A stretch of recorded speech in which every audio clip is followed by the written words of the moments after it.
சென்ற வார கேள்விக்கான விடைகள் இதோ.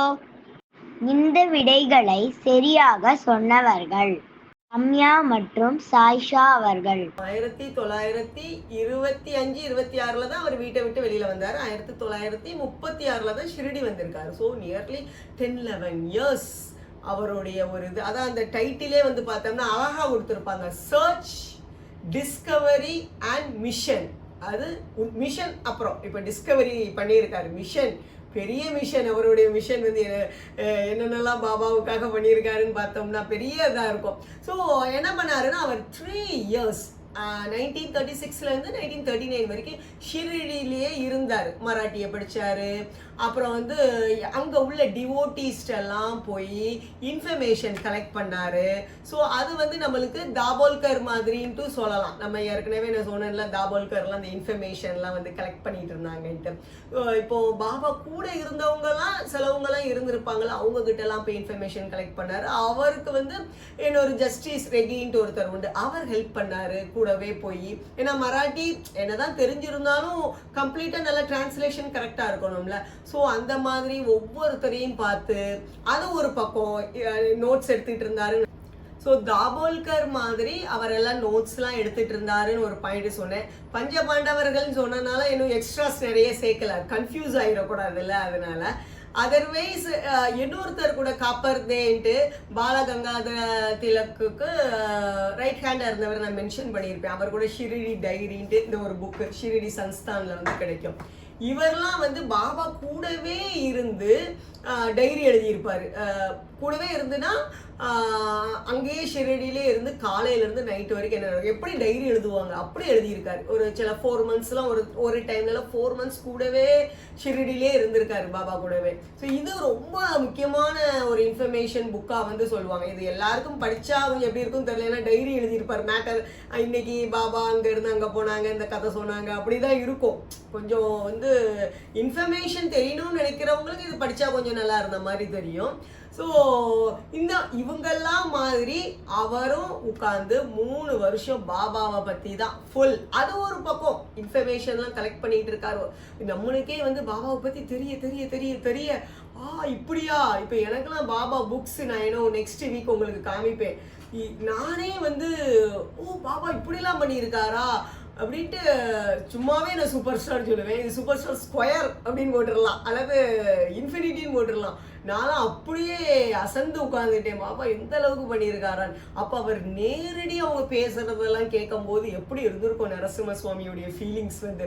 ஸோ அது ஒரு பக்கம் இருந்தாலும் ஷிரடி சன்ஸ்தானில் நம்ம எப்படி ராதாகிருஷ்ணமாய் வந்து நம்ம சொன்னோம், அவருங்க தான், அவங்களால தான் அந்த பூஜை விஷயங்கள் எல்லாமே வந்து இது பண்ணி அந்த ஒரு பிரம்மோத்சவம் நடக்கிற மாதிரி கொண்டு வந்தது அவங்க தானே, ராதாகிருஷ்ணமாய். ஸோ நம்ம இதில் வந்து ராதாகிருஷ்ணமாய் மாதிரி நம்ம நரசிம்ம சுவாமி என்ன பண்ணாருன்னு பார்த்தோம்னா, ஷிரடியில் வந்து இந்த ஆரத்திகள் டைமிங், அந்த பூஜா விதிகள் என்னெல்லாம் பண்ணணும், எப்போ பண்ணணும், என்ன டைமிங்கில் பண்ணணும், எல்லாமே இவர் தான் ஒரு சிஸ்டம் மேக் பண்ணி கொடுத்துருக்காரு. விஷ்ணு சகஸ்ரநாமம் எத்தனை பேருக்கு தெரியும் தெரியல, மீன்ஸ் எத்தனை பேருக்கு தெரியும்னு தெரியல. ஷிரடியில் வந்து பாபாவுக்கு ஸ்நான் பண்ணுவாங்கல்ல, அந்த காக்கட ஆரத்தி முடிஞ்ச உடனே, காலையில் ஆரத்தி முடிஞ்ச உடனே அப்போ விஷ்ணு சகஸ்ரநாமம் வந்து ஓடிட்டு இருக்கும். அது எத்தனை பேருக்கும் தெரியும் தெரியல. அந்த சிஸ்டம் விஷ்ணு சகஸ்ரநாமம் இன்க்ளூட் பண்ணது நம்ம நரசிம்ம சுவாமி தான். இப்படி நிறைய விஷயங்கள் வந்து ஷிரடி சன்ஸ்தான்ல ஒரு ப்ராப்பர் சிஸ்டம், அந்த பூஜா சிஸ்டம் எல்லாமே கொண்டு வந்தது நம்ம நரசிம்ம சுவாமி தான். ஸோ இந்த கேட்டகரியில் பார்த்தோம்னா ராதாகிருஷ்ணமாய் என்ன பண்ணாங்களோ பாபா உயிரோடு இருக்கும்போது, ஆஃப்டர் மகா சமாதி நரசிம்ம சுவாமி அதை ஸ்ட்ரீம்லைன் பண்ணியிருக்காருன்னு சொல்லலாம். இன்னொரு இது பார்த்தோம்னா ராதாகிருஷ்ணமாய்க்கும் வந்து நிறைய பவர்ஸ் உண்டு. ஆக்சுவலாக அது மென்ஷன் பண்ணியிருக்க மாட்டாங்க, பட் அவங்களும் கிட்டத்தட்ட ஒரு சித்தர் மாதிரி தான் சொல்லுவாங்க. அந்த ஜஸ்டிஸ் ரெகேலாம் வந்து அவங்க கூடவே இருந்தவங்க, ராதாகிருஷ்ணமாய் கூடலாம் மோஸ்ட் ஆஃப் த டைம் போகிற நேரம்லாம். ஸோ அது ஒரு மதர் சன் ரிலேஷன் மாதிரி அப்படி இருப்பாங்கன்னு சொல்லுவாங்க. ஸோ நிறைய அவங்களுக்கு ஒரு சில எக்ஸ்ட்ரா பவர்ஸ்லாம் உண்டுன்ட்டு வந்து சொல்லுவாங்க. ஸ்டில் ராதாகிருஷ்ணமாய் வந்து நம்ம பாபாவை தான் வந்து குருவா நினைச்சுக்கிட்டாங்களே தவிர தன்ட்ட பவர் இருக்கு அப்படின்லாம் அவங்க நினைச்சது இல்லை.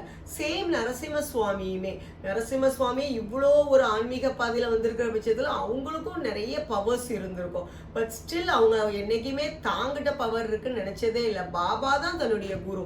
ஸோ இந்த கேட்டகரியில பார்க்கும்போது என்னை பொறுத்த வரைக்கும் இவங்களும் அவங்களும் ஒன்னாதான் நான் வந்து நினைக்கிறேன். இப்போ இந்த காலத்துல எல்லாம் வந்து பார்த்தோம்னா கொஞ்சம் பவர் இருக்கிறவங்கள நான் தான் குருன்னு அவங்க சில கூட்டங்களை கூட்டிடுறாங்க. நரசிம்ம சுவாமி பாபா தான் குரு, பாபா தான் எல்லாம் சரிப்படுத்துறாருன்ட்டு தன்னுடைய குரு பக்தி எப்படி நம்ம ராதாகிருஷ்ணமாய் காமிச்சாங்களோ அந்த குரு பக்தியை நான் நரசிம்ம சுவாமிகிட்டையும் பார்க்குறேன்.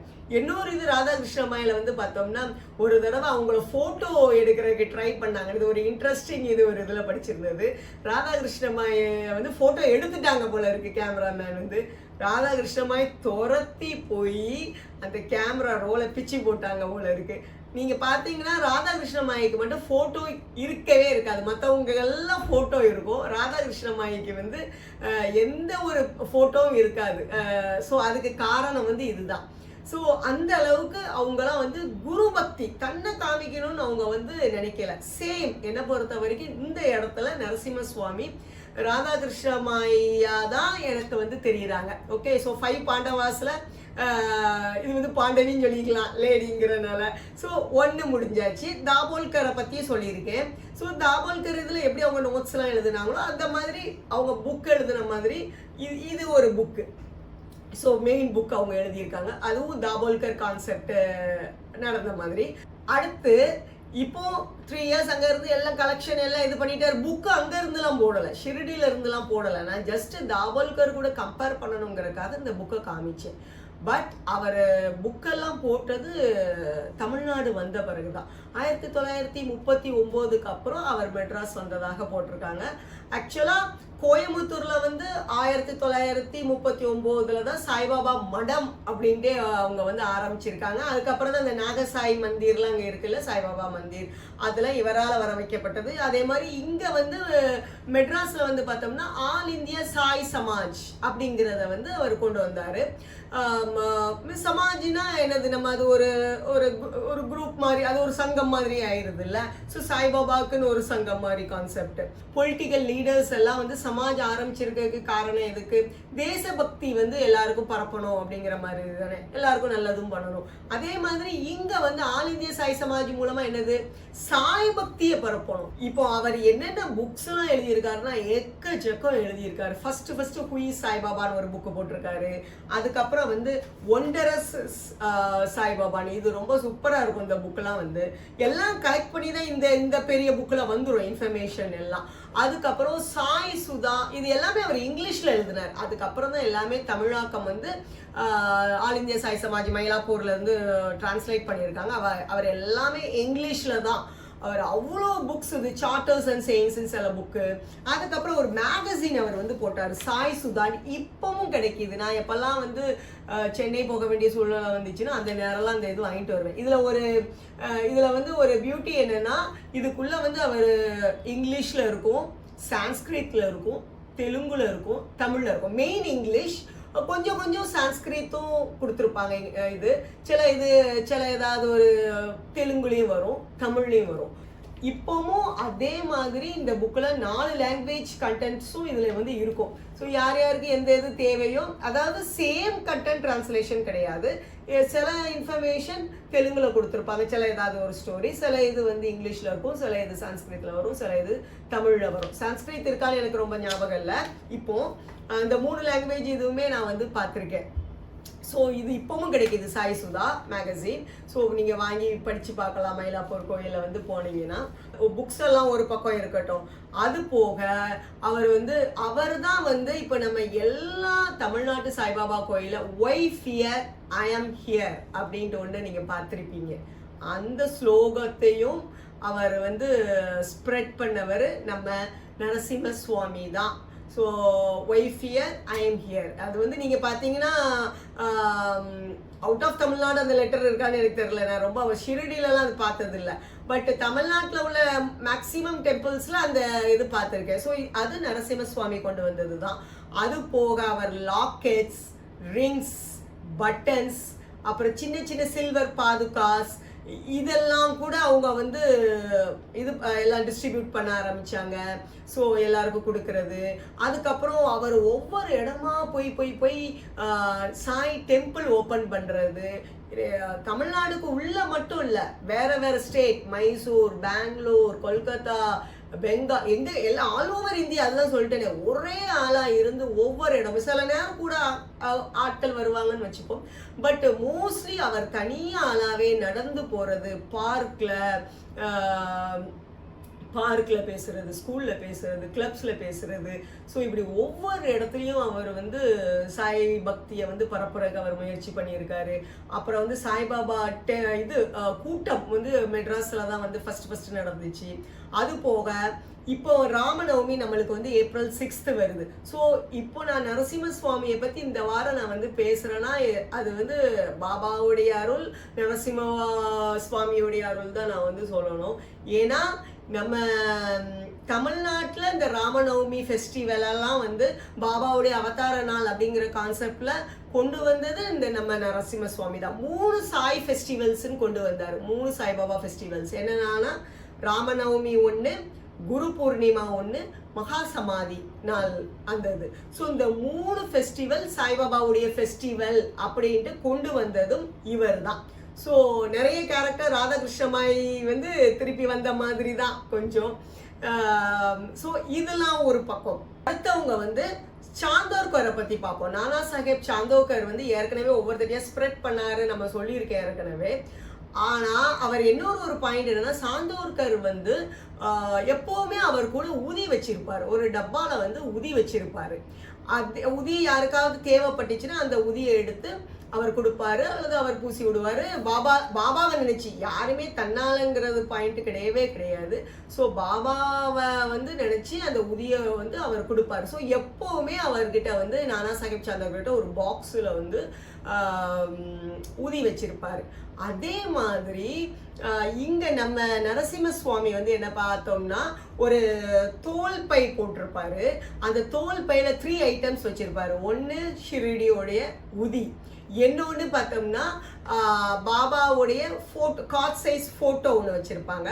அப்புறம் பாபாவை இது 108 இந்த மந்திரம் சாய் அஸ்தோத்திரம் நம்ம சொல்லுவோம்ல, அந்த அதோட இது அவர் தான் எழுதுனது ஆக்சுவலா. ஸோ இந்த 3ஐயுமே அவருடைய பேக்கெட்ல, அவருடைய பேக்ல வச்சிருப்பாங்க. ஸோ யாருக்காவது வந்து ரொம்ப உடம்பு சரியில்லாதவங்க, இப்படி ஏதாவது அவர்கிட்ட வர்றவங்களுக்கு வந்து அவர் அதை கொடுப்பாரு. கொடுத்து அவர் என்ன சொல்லுவாருன்னா, பாபா பரிபூர்ண பிரசாத சித்திரஸ்து, அதாவது பரிபூர்ணமா பாபாவுடைய அருள் கிடைக்கட்டும். ஸோ கிட்டத்தட்ட அந்த கான்செப்ட் என்னை மீறி நானே ஒவ்வொரு வாரமும் சொல்றேன். எனக்கு அந்த மீனிங் நான் திருப்பி பார்க்கும்போது எனக்கே ஆச்சரியமா இருந்துச்சு. ஸோ நம்மளை மீறி அந்த கான்செப்ட் மைண்ட்ல இருந்திருக்குன்னு நினைக்கிறேன். முன்னாலே அந்த சென்டென்ஸ் பார்த்துருக்கேன், என்னுடைய புக்கிலலாம் அதை யூஸ் பண்ணியிருப்பேன் நான் வந்து. ஸோ அந்த சென்டென்ஸ் வந்து பாபாவே வந்து, அதாவது நரசிம்ம சுவாமியே அதை வந்து சொல்ல வச்சிருக்காருன்னு தான் நான் வந்து நினைக்கிறேன். கூட அந்த சர்டிஃபிகேட்ல கூட கீழே எழுதியிருக்கேன், அதை வந்து அந்த ஒரு ஸ்லோகன் வந்து பாப்புலர் பண்ணணும். ஸோ இது நரசிம்ம சுவாமி எல்லாருக்குமே வந்து, யார் வந்தாலுமே, ஈவன் அவர் மயிலாப்பூர்ல இருந்த காலத்திலையும் யாராவது வந்து அவர்கிட்ட ஆசீர்வாதம் வந்தா கூட அவர் அந்த தான் சொல்லுவாராம், பாபா பரிபூர்ண பிரசாத சித்திரஸ்து அப்படின்ட்டு தான் அவர் வந்து சொல்றது. ஸோ இது வந்து ஒரு நல்ல ஒரு ஆசீர்வாதமா கூட இருக்கு. ஸோ அதனால தான் இந்த சென்டென்ஸ் எனக்கு கொஞ்சம் பாப்புலர் ஆக்கணும். மேபி அவர் காலத்துக்கு அப்புறம் இதை யாருமே சொல்லலையோன்னு தோணுது எனக்கு. ஸோ இது சொன்னா ரொம்ப நல்லது தானே நம்மளுக்கு. நான் அதை வந்து தமிழ்ல சொல்ல முயற்சி பண்றேன், ஏன்னா இந்த இது சென்டென்ஸ் வர ஞாபகம் வச்சுக்கிட்டே இருக்கணும்ல. ஸோ இதை பார்த்துட்டு இருக்கிற நரசிம்ம சுவாமி மூலமா நானும் வந்து இந்த இதை நான் வந்து சொல்றேன், இந்த சென்டென்ஸை வந்து உங்களுக்கு. பாபா பரிபூர்ண பிரசாத சித்தி ரஸ்து, உங்க எல்லாருக்குமே பாபாவுடைய அருள் பரிபூரணமாக கிடைக்கட்டும். அதை தான் நரசிம்ம சுவாமியும் ஆசைப்பட்டாரு, நம்ம மக்களுக்கு நல்லா அருள் கிடைக்கணும்ட்டு. நம்மளும் அதே தான், எல்லாரும் எல்லா மக்களும் நல்லா இருக்கணுங்கிறது தான் நம்மளுடைய ஆசையும் கூட. நம்ம ராதாகிருஷ்ணமாயி மாதிரி சொல்லியாச்சு, தாபோல்கர் மாதிரி சொல்லியாச்சு, சாந்தோர்கர் மாதிரி சொல்லியாச்சு, இன்னும் 2 பேர் பாக்கி இருக்காங்க, தாசகனு. தாசகனு வந்து கீர்த்தனார் பண்ணாரு, நான் சொன்னேன் தானே. தாசகனு கீர்த்தனார் அவர் வந்து பாட்டு பாடுவாங்க ஒவ்வொரு இடமா போய். அந்த எப்படி நம்ம நாரதர் மாதிரி கீர்த்தனார்னா எல்லாருக்கும் தெரியும் தானே. ஸோ அவர் வந்து பஜன் பாடுற இதுகள் எல்லாம் பாபாவுடைய போட்டோவும் வச்சிருப்பாரு. வச்சு பஜன் சொல்ல முடியாது, கீர்த்தனைங்கிறது வேற தானே, அந்த கதாகாலட்சேபம் சொல்லுவாங்கல்ல அந்த கான்செப்ட். ஸோ பாபாவுடைய போட்டோவை வச்சு பண்ணுவாங்க. தாசகனு வந்து மோரோவர் தாசகனு வந்து நிறைய சாங்ஸ் எழுதியிருக்காங்க, புக் எழுதியிருக்காங்க. நான் ஏற்கனவே கூட இந்த சொன்னேன்ல, இந்த பீமாஜி பாட்டீல் வந்து பக்த லீலாமிருத்த நம்ம இவர் எழுதுனது தான். அந்த 3 சாப்டர்ஸ் பண்ணுவாங்க அப்படின்னு சொல்லியிருந்தேன் தானே, ரீட் பண்ணுவாங்க, அதில் இவர் பண்ணது தான். ஸோ அந்த மாதிரி இவர் என்ன பண்ணாரு, நம்ம நரசிம்ம சுவாமியும் ஆக்சுவலாக தாசகனு எழுதின அதே கீர்த்தனைகளை வந்து நரசிம்ம சுவாமி இங்கே மெட்ராஸ்லலாம் எல்லாரும் கதாகாலட்சேபம் பண்ணுறதுக்கு அதை யூஸ் பண்ணுறதுக்குலாம் அவர் சொல்லியிருக்காரு. அந்த நரசிம்ம சுவாமி பாடின அந்த பாட்டுகளில் வந்து அவர் சாய் ஹரிகதா அப்படின்ட்டு கூட போட்டிருக்காரு. நான் ஏற்கனவே உங்களுக்கு காமிச்சிருந்தேன்ல. ஸோ அவர் மராட்டி இங்கிலீஷில் வந்து போட்டிருந்தாங்க. ஸோ இது தமிழ்லேயும் இப்போ கிடைக்குது, சாய் ஹரிகதான் மயிலாப்பூரில் வந்து இருக்குது. இப்போ நான் ஃபர்ஸ்ட் இங்கிலீஷ்ல தான் இருந்துச்சு, இப்போ ரீசெண்ட்லி தமிழ்ல வந்து ஒருத்தங்க மூலமா நான் வாங்கி வச்சிருக்கேன். இதை வந்து இதுல தாசகனு பாடின ஒரு பக்தி சாராமிருத்தம்ட்டு உண்டு, பக்தி லீலாமிருத்தம்ட்டு உண்டு, அப்புறம் இன்னொன்று ஏதோ ஒன்று உண்டு. ஸோ இது எல்லாமே வந்து சாய் ஹரிகதா பண்றதுக்கு இதை வந்து அவர் யூஸ் பண்றதுக்காக பண்ணியிருக்காரு நரசிம்ம சுவாமி.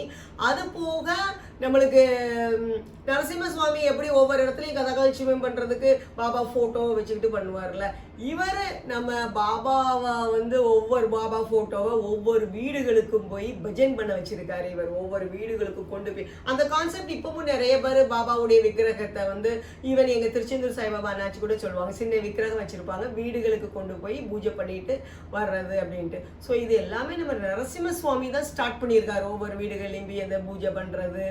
அதுக்கப்புறம் சாயோ பத்தின உள்ள நாடகம், சரித்திர நாடகம் அது போட்டிருக்காரு. அதுக்கப்புறம் ஸ்லைட்ஸ் போட்டு விடுறது, எப்படி நம்ம இந்த ப்ரெசன்டேஷன் மாதிரி பாபாவுடைய வாழ்க்கையை பற்றி ஸ்லைடு போட்டு காமிக்கிறது. அதுக்கப்புறம் லெக்சர்ஸ், லேண்டன் லெக்சர்ஸ் சொல்கிறாங்க. அது எப்படின்னு தெரில நம்மளுக்கு. லேண்டன் லெக்சர்ஸுங்கும் போது இந்த லைட்டை பிடிச்சிக்கிட்டே சொல்கிறதா எப்படி, நம்மளுக்கு அது லேண்டன் லெக்சர்ஸ்ன்னு போட்டிருக்காங்க. ஸோ அதை பற்றிலாம் வந்து அதில் லேண்டன் லெக்சர்ஸில் பாபாவை பற்றி பேசுறது, இப்படி எனக்கே சொல்றதுக்கு மூச்சு வாங்குது. அவர் எப்படிதான் பண்ணாரோ தெரியல, ஒரே ஆளா நடந்தே போவார் போல இருக்கு. ட்ரெயின்ல போனாலும் 3rd கிளாஸ்ல போறது, அதுக்கப்புறம் மாட்டு வண்டியில போறது, இப்படின்ட்டு அப்படி ஒவ்வொரு காலையில இருந்து நைட்டு வரைக்கும் ஒரு இடத்துல இருந்து இன்னொரு இடத்துக்கு போய். ஸோ கம்ப்ளீட்லி அவர் வந்து ஃபுல்லும் பாபாவை பற்றி ஒரே இதுதான். ஸோ கம்ப்ளீட்லி பாபாவை பற்றி பாபாவுடைய பக்தியை தான் ஃபுல்லும் வந்து அவர் வந்து ஸ்ப்ரெட் பண்ணியிருக்காரு. ஸோ இப்போ எப்படி நம்மளுடைய தாசகனு வந்து சில ஸ்லோகங்கள்லாம் வந்து பாட்டு பாடியிருக்காங்களோ, அதே மாதிரி சாய்பாபாவுடைய அஸ்தோத்திரம் நரசிம்ம சுவாமி தான் எழுதுனது. நீங்க எல்லாருமே அது அடிக்கடி கேட்டிருப்பீங்க, பட் இவர் தான் பண்ணாருன்னு தெரிஞ்சிருக்காது. அதாவது ஓம் ஸ்ரீ சாய்நாதாய நமக, ஓம் ஸ்ரீ லட்சுமி நாராயணாய நமக, ஓம் ஸ்ரீ கிருஷ்ணராம சிவ மருத்யாதி ரூபாய நமக. ஸோ இது 108 வரும்ல, இது நம்ம நரசிம்ம சுவாமி எழுதுனது தான். அது போக சகஸ்ரநாமம் உண்டு 1008. ஸோ அது வந்து ஓம் அகண்ட சச்சிதானந்தாய நமக, ஓம் அகில ஜீவ வாத்சல்யாய நமக, இப்படிலாம் வர்றது.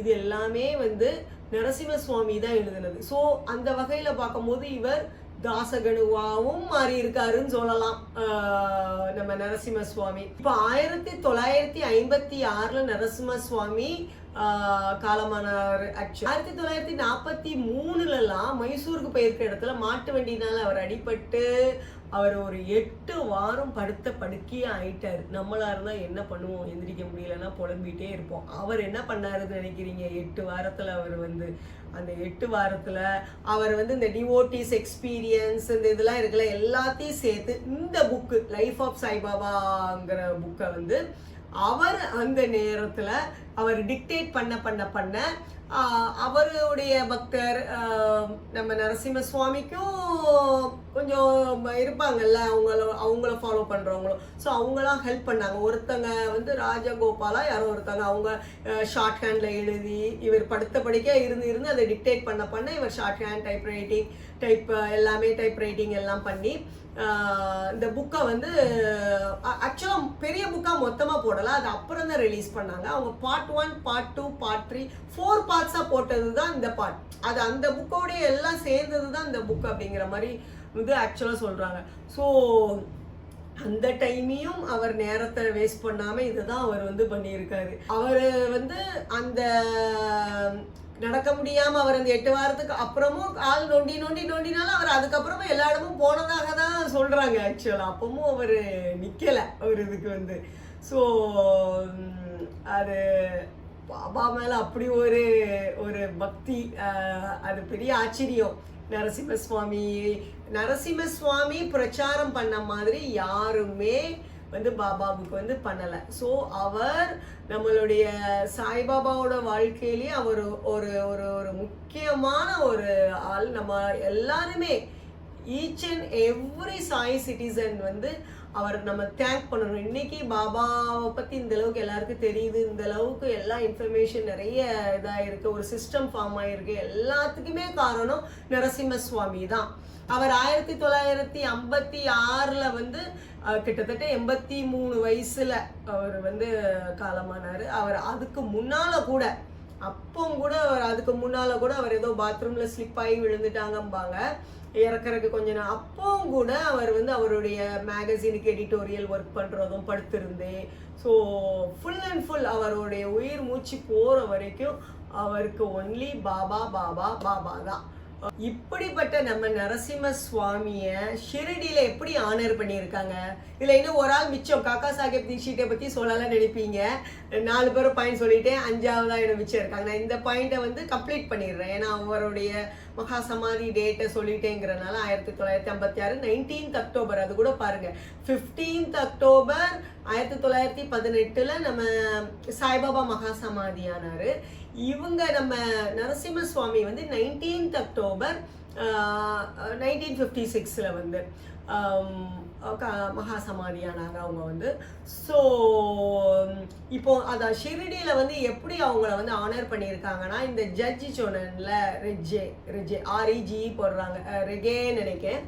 அவங்க என்ன பண்ணியிருக்காங்க, நம்மளுடைய ஷிரடியில் வந்து நிறைய நீங்கள் பாபா இருக்கிற அந்த ஹாலில் பார்த்தோம்னா, அந்த மகா சமாதி இருக்கிற ஹாலில் பார்த்தோம்னா வரிசையா பின்னால பாபா இங்க இருக்காங்கன்னா ஃபுல்லும் பின்னால வந்து டிவோட்டிஸ், அவங்களுடைய டிவோட்டிஸ்ன்னு சொல்றதை விட முக்கியமா பாபா கூட நெருங்கி பழகின பக்தர்களுடைய போட்டோஸ் எல்லாமே இருக்கும். ஷிரடியில உள்ளவங்க, பாபா இருந்த காலத்துல பழகினவங்க, ஸோ அவங்களுடைய போட்டோஸ் எல்லாமே இருக்கும். அதுல நம்ம நரசிம்ம சுவாமியோடைய போட்டோ, இப்போ பாபா அங்க இருக்காருன்னா நீங்க இந்த ஸ்ட்ரைட்டா பார்த்தா தெரியும். லெஃப்ட் சைட்ல அங்கேருந்து 2ஆவதோ 3ஆவதோ இருக்கிற இடத்துல நரசிம்ம சுவாமி வந்து இருப்பாங்க. நெக்ஸ்ட் டைம் நீங்கள் ஷிரடி போனீங்கன்னா நரசிம்ம சுவாமி ஃபோட்டோ இருக்கிறத வந்து பாருங்கள். It is a big honour. ஸோ அந்த பாபா பண்ணியிருக்க பாபாவுடைய சாய் தொண்டுக்கு நரசிம்ம சுவாமியை வந்து ஒரு ஆனர் பண்ணுறதுக்காக ஸோ ஜஸ்டிஸ் ரெகே வந்து அதை அங்கே நம்ம நரசிம்ம சுவாமி ஃபோட்டோவை அங்கே வச்சுருக்காங்க. ஃபோட்டோன்னு சொல்ல முடியாது, நரசிம்ம சுவாமியை அப்படி பாபாவுக்கு நேர்லேயே வச்சாச்சு. அவங்களுக்கு பாபா தான் ஃபுல்லும் வாழ்க்கையாகவே மாறினாங்க. ஸோ அதுக்கப்புறம் ஆஃப்டர் அவங்களுடைய மகா சமாதியும் பாபா பக்கத்திலே இருக்கிற மாதிரி ஆயாச்சு. இப்போ காக்கா சாஹேப் தீக்ஷித் கூட என்ன கம்பேரிசன்? ஆக்சுவலாக காக்கா சாஹேப் தீக்ஷித்தும் லாயராக இருந்தவங்க தான். தீக்ஷித் வாடா நம்ம சொல்கிறோம்ல, தீக்ஷித் வாடாங்கிறது இப்போ மியூசியமாக இருக்குது. ஸோ அது இந்த இவங்க கெட்டினது தான். அவங்களும் பயங்கர ஃபேமஸ் லாயர், அவ்வளோ பணம் இருந்தவங்க. ஃபைனலி அவங்க வந்து அந்த ஆன்மீக, அவங்களுக்கு வந்து ட்ராஜடின்னு கான்செப்ட் இல்லை, பட் அவங்களுக்கு அந்த ஆன்மீகம் இதில் வந்து அவங்க வரணும் அப்படின்ட்டு பாபா கிட்டேயே ஷிரடிலே இருந்துட்டாங்க. அவங்களுக்கு ஃபேமிலி இருந்துச்சு. எப்படி நரசிம்ம சுவாமி ஃபேமிலியை விட்டுட்டு, பட் அவங்க விரக்தியில் வெளியில் வந்தாங்க. விரக்திங்கிறத விட பதில் தேடி வந்தாங்க, சத்குரு தேடி வந்தாங்க அப்படிங்கிற மாதிரி ஃபேமிலியை விட்டுட்டு வந்தாங்கன்னா, அதே மாதிரி காக்கா சாஹேப் தீக்ஷித்தும் ஃபேமிலி இருந்தாலும் அவங்க ஃபுல்லும் பாபா கிட்டேயே தான் இருந்தாங்க. பாபா காலம் வரைக்கும் அங்கேயே தான் தீஷிட்டு வாடான்னு அவரே கெட்டி இருந்தார். ஒரு சத்திரம் வந்து அங்கேயே தான் அவர் இருந்தார். இந்த ஈவன் வந்து இந்த யோக வாசிஷ்டம் புக்கெல்லாம் வந்து அவர் தான் டெய்லி படிப்பார். நான் கூட சொன்னேன்ல ஒரு தடவை வந்து டெய்லி படிக்க சொல்லுவாங்கன்னு. அவர் இவரை தான். இவர் பயங்கர, இவரும் பெரிய ஒரு பிக் ஷாட்டாக இருந்தவர். அப்படியே டிரான்ஸ்ஃபார்ம் ஆகி பாபாவுடைய சீடராகவே இருந்தார். அவர்கிட்ட ஒரு பணம் கிடையாது, ஒன்றும் கிடையாது. அதாவது பாபா நினைப்பாங்க பாபாவுக்கு வந்து சீடர்கள் கிடையாதுன்னு. பட் அது வந்து அஃபிஷியலி சீடர்கள்ட்டு கிடையாதுனாலும் சீடர்களாகவே வாழ்ந்திருக்காங்க அவங்கெல்லாம் வந்து. ஸோ அது போக வந்து அங்கே தான் மெடிடேட் பண்ணுவாங்க, மற்றவங்களுக்கு ஹோலி புக்ஸ் ரீட் பண்ணியும் காமிப்பாங்க. அப்படி ஈவன் இவருக்கு கூட ஆக்சிடென்ட் ஆகி லண்டனில் ட்ரெயினில் போகும்போது ஆக்சிடென்ட் ஆகி இவர் கூட கால் கொஞ்சம் நொண்டுவார். அதுக்காக தான் அவர் பாபாவே பார்க்க வந்தார். ஸோ அப்படி வந்து காக்கா சாஹேப் தீக்ஷித் வந்து எப்படி ஒரு உண்மையான சீடராக பாபா வாழ்ந்த காலத்தில் இருந்தாரோ அதே மாதிரி இவரும். இதில் என்ன ஒரு இது எக்ஸாம்பிள், என்ன ஒரு இது பார்த்தோம்னா, ஒரு தடவை நரசிம்ம சுவாமி 1941 போ மைசூருக்கு போய் மைசூர் பேலஸில் மகாராஜா வந்து, அங்கே உள்ள மைசூர் மகாராஜா வந்து இவங்களுக்கு ஒரு பெரிய விருந்து கொடுக்குறாங்க. விருந்துனா என்ன வகை வகையாக சாப்பாடு இருக்கும், நம்மளுக்கு எப்படி எடுத்து சாப்பிடுவோம் நம்ம. நரசிம்ம சுவாமி என்ன பண்ணாரு, பாபாவுடைய உண்மையான ஒரு சீடருங்கிறதுக்கு இந்த ஒரு இது ஒரு குட் எக்ஸாம்பிள்ன்ட்டு நான் வந்து சொல்லுவேன்.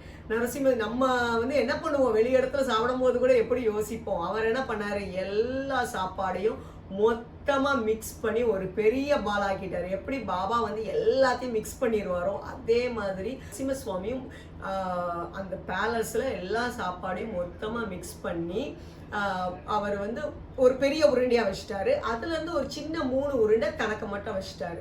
மற்ற அப்படி கையளவுக்கு எடுத்து. ஸோ மற்றது எல்லாமே வந்து அங்கே உள்ள அந்த மாடுகள் பசு இது கவனிக்கிறது இருக்கும்ல, பசுக்களுக்கு கொடுத்துட்டாரு. ஸோ மைசூர் மகாராஜா வந்து ரொம்ப இம்ப்ரெஸ்ட் ஆகிட்டாரு அப்படிங்கிற மாதிரி. அதுக்கப்புறம் அவங்ககிட்டயே சில உபதேசங்கள் கேட்டதாக வந்து வரும். ஸோ கான்செப்ட் வந்து அவர் எப்படிப்பட்ட சீடரும் பாருங்க, பாபாவுடைய இதை அப்படியே அவர் ஃபாலோ பண்ணி வாழ்ந்திருக்காரு நரசிம்ம சுவாமி வந்து. இதெல்லாம் சொல்லிட்டோம். இந்த புக்கை பத்தி லைட்டா வந்து சொல்லணும்ல, இந்த புக்ல என்ன இருக்குன்னு. பேஜே 1000 பேஜுக்கு மேல இருக்கும். ஸோ இந்த புக்ல வந்து பார்த்தோம்னா நிறைய வந்து இந்த புக்கில் வந்து பாகம் 1 பாகம் 2லாம் இருக்குது. ஸோ பாபாவுடைய டிவோட்டிஸ் யாருன்னு தனித்தனியாக ஒவ்வொருத்தங்களையும் பற்றி டீட்டெயில்ஸ் போட்டிருப்பாங்க. உங்களுக்கு இன்ஃபர்மேஷன் பயங்கரமாக இருக்கும். பகவத்கீதை அப்புறம் எல்லாத்தையும் பாயிண்ட் லிங்க் பண்ணியிருப்பாங்க. பகவத்கீதை, உத்தவ் கீதை, குரு கீதை. நம்மளுக்கு தெரிஞ்சது ஒரே ஒரு கீதை தான். இங்கே இந்தந்த கீதைஸ்லாம் இருக்குங்கிறதே நம்மளுக்கு இதை பார்த்த மாதிரி தான் தெரிகிற மாதிரி. உங்களுக்குலாம் தெரியுமான்னு தெரில. அதில் இன்னும் ஒரு எபிசோடில் வேணால் சொல்கிறேன். பகவத்கீதை, உத்தவ் கீதை, குரு கீதை, ராமகீதை வேறு சொல்லியிருக்கேனே. ஸோ இப்படி கீதை எல்லாம் அந்த கீதையிலேருந்து ஸ்லோகன்ஸ்லாம் எக்ஸ்பிளைன் பண்ணி பண்ணி பண்ணி பயங்கரமாக இருக்கும். இந்த புக்கை அனலைஸ் பண்ணியிருப்பாங்க. ஒவ்வொருத்தங்க கேரக்டரிஸ்டிக்ஸும் ஒவ்வொரு டிவோட்டிஸை பற்றி அவங்கள பற்றி தனித்தனியாக அவங்களுடைய ஹிஸ்ட்ரியை கொடுத்துருப்பாங்க. அதுக்கப்புறம் பாபாவை பற்றி தனித்தனியாக ஃபுல் எக்ஸ்பிளனேஷன் ரொம்ப நல்லா இருக்கும். கொஞ்சம் சில இதில் கொஞ்சம் ஹார்டாகவும் இருக்கும். ரொம்ப ஸ்பிரிச்சுவல். இந்த புக்கு வந்து ஸ்பிரிச்சுவல். அவருடைய வக்கீல்ங்கிறதுனால அதில் அனலைஸ் வர பயங்கரமாக பண்ணியிருப்பார். ஸோ அப்படி பாபாவை அவதார் அப்படிங்கிறத இதில் வந்து பயங்கரமாக மென்ஷன் பண்ணியிருப்பார். அவர் வந்து பாபா வந்து ஒரு தெய்வம் தான் அப்படிங்கிற கான்செப்ட். எல்லாமே ஒரு குரு வரும், அவருடைய உபதேசம் வரும். ஒவ்வொரு பயங்கரமாக இருக்கும் அந்த டீட்டெயில்ஸ் வந்து. ஸோ இது வந்து ஒரு அருமையான புக்கு. பாபாவை பற்றி ரொம்ப நல்ல புக் படிக்கணும்னு நினைக்கிறவங்க, நல்லா தெரியணும்னு நினைக்கிறவங்க படிக்கலாம். கொஞ்சம் கொஞ்சமாக வந்து படிக்கலாம். ஓகே, இந்த எபிசோட் ஃபுல்லும் வந்து நரசிம்ம சுவாமிக்கு ட்ரிபியூட், என்னுடைய ஒரு சின்ன ஒரு ட்ரிபியூட். ஸோ உங்கள் எல்லாருக்கும் இது எந்த அளவுக்கு பிடிச்சிருக்கு, என்னால் முடிஞ்ச வரைக்கும் போர் அடிக்காமல் சொல்லணும் அப்படிங்கிறது தான் என்னுடைய ஆசை. சொல்லியிருப்பேன்னு நினைக்கிறேன். ஈவன் அந்த நம்ம ஜஸ்டிஸ் ரெகே வந்து இதை வந்து என்ன சொல்கிறார், நம்ம நரசிம்ம சுவாமியை வந்து ஜஸ்டிஸ் ரெகே என்ன சொல்லுவாருன்னா, சாய்பாபாவின் வியாசர் அப்படின்னு வந்து மென்ஷன் பண்ணுறாரு. அதனால தான் தம்ப்நெயில்ல கூட நான் அந்த இதை மென்ஷன் பண்ணேன், சாய்பாபாவின் வியாசர். வியாசர் யாரு? மகாபாரதம் எழுதினவர், அப்படிதானே? அது தெரியும் தானே நம்மளுக்கு. ஸோ இது அது கரெக்டு தானே? சாய்பாபாவின் வியாசர் தான் நரசிம்ம சுவாமி. அப்புறம் சாய்பாபாவின் பஞ்ச பாண்டவர்களுடைய மொத்த கலவை நரசிம்ம சுவாமி. அதுவும் நீங்க அக்செப்ட் பண்ணிக்கிறீங்க தானே? அப்புறம் அடுத்த வாரம் நரசிம்ம சுவாமி சொன்ன முக்கியமான சாய் மந்திரம், அது வெயிட் பண்ணி பாருங்க நெக்ஸ்ட் வீக். அதனாலதான் இது கூட ஜாயின் பண்ணல. முக்கியமான சாய் மந்திரம் என்ன? பாபா மேல நம்பிக்கை வர்றதுக்கு என்ன ஒரு லைன்ஸ் வந்து அவர் நம்மளை வந்து சொல்றாரு, அது ஒண்ணு. அடுத்து முக்கியமானது நான் மறந்தே போயிட்டேன். இந்த தாசகுண கான்செப்ட்ல வரும். நான் எப்படி அவர் 108 அஸ்தோத்திரம் நான் சொன்னேன்ல, சாய் அஸ்தோத்திரம், சகஸ்ரநாமாவலியா 1000 நேம்ஸ் வர்றது. ஸோ இதெல்லாம் அவர் பண்ணாருன்னு என்ன. இன்னொன்று ஸ்ரீ சாய்நாத மனனம் அப்படிங்கிறதும் ஒன்று எழுதியிருக்காரு. அது கிட்டத்தட்ட கொஞ்சம் விஷ்ணு சகஸ்ரம் பேட்டர்ன் மாதிரி நினைக்கிறேன். அது ஒரு ஒரு நிறைய ஸ்லோகம் உள்ளது. இப்போ கூட ரீசெண்ட்லி சாய் ஆஷா அப்படிங்கிற ஒருத்தவங்க வந்து அது ஒவ்வொரு ஸ்லோகமாக ரீட் பண்ணி போட்டுட்டு இருக்காங்க. நான் வந்து இது ஒரு இன்சிடென்ட்டு அது இதில் எனக்கு தெரிய வந்தது. அதாவது நரசிம்ம சுவாமி வந்து நோய்கள் தீர்றதுக்காக ஒரு 3 ஸ்டான்ஸா, நியர்லி 6 லைன்ஸ் நினைக்கிறேன். ஸோ நோய் தீர்றதுக்காக முக்கியமான ஒரு மந்திரம் அவங்க முக்கியமான ஒருத்தவங்களுக்கு சொல்லி அது சரியாயிருக்கு அப்படிங்கிறது. அதை பற்றியும் நெக்ஸ்ட் வீக் பார்க்க போகிறோம். இந்த 3 டீட்டெயில்ஸ் என்ன. நரசிம்ம சுவாமி ஒரு முக்கியமான சாய் மந்த்ரா சொன்னது, நம்பிக்கையை பற்றி அவர் நம்ம மனசில் கொண்டு வர்றதுக்கு என்ன லைன்ஸ் நம்மளை சொல்கிறாரு. அதுக்கப்புறம் சாய் மனனம், ஸ்ரீ சாய்நாதா மனனம் இருந்து தீராத நோய் தீர்றதுக்கு நரசிம்ம சுவாமி சொன்ன மந்திரம் என்ன, இதெல்லாம் வந்து நம்ம அடுத்த வாரம் பார்ப்போம். கேள்வி நேரம். கேள்வி 1. நரசிம்ம சுவாமி அவர்கள் அவர்களுடைய துணிப்பையில் வைத்திருந்த 3 பொருள்கள் என்ன என்ன? கேள்வி 2. நரசிம்ம சுவாமி அவர்கள் ஆரம்பித்து வைத்த 3 சாய்பாபாவின் பண்டிகைகள் என்ன என்ன? சீரடி சாய்பாபா வாழ்க்கை பற்றி ஒரு கழுகு பார்வையின் கமாண்ட் ரைட்டிங் காம்படிஷனின் வெற்றியாளர்கள் இதோ. முதல் கமாண்ட் எழுதியவர் அர்ஜிதா ஆனந்தம், 2வது ஷாய்ஷா, 3வது ரம்யா, 4வது தமிழ்ச்செல்வி, 5வது பவித்ரா, 6வது ஜெயா ரமணி, 7வது கிருத்திகா, 8வது இளவரசி. முதல் 11 பேருக்கு சர்டிபிகேட் மற்றும் உதிர் பிரசாதமும் சிவலிங்கமும் அனுப்பி வைக்கப்படுவதாக அறிவிப்பு கொடுத்திருந்தோம். 8 பேர் கமெண்ட் எழுதி அனுப்பியிருந்ததால் இந்த 8 பேருக்கும் பரிசுகள் அனுப்பி வைக்கப்படும். 11 பேர் என்று நாங்கள் அறிவிப்பு தெரிவித்திருந்ததால் 4 வீடியோக்களில் 3 வீடியோவுக்கு நார்மல் கமெண்ட் கொடுத்திருந்த உத்தம பிரித்தி மற்றும் சிவன் அவர்களுக்கும் மற்றும் முதல் வீடியோவில் முதல் பதில் சொன்ன ஜெய்ஸ்ரீ மோகன் அவர்களுக்கும் சர்டிபிகேட் ஆஃப் பார்ட்டிசிபேஷன் இமெயிலில் அனுப்பி வைக்கப்படும். அனைவருக்கும் பாபாவின் அருள் பரிபூரணமாக கிடைக்கட்டும். இந்த 8 பேரின் கமாண்ட்களை அடுத்த வார வீடியோவில் போடப்படும். கமாண்ட் ரைட்டிங் காம்படிஷனில் கலந்து கொண்ட அனைவரையும் எங்கள் super star of my life Saibaba YouTube channel மூலமாக வாழ்த்துகிறோம். இந்த சேனலை மறக்காமல் சப்ஸ்கிரைப் பண்ணுங்க.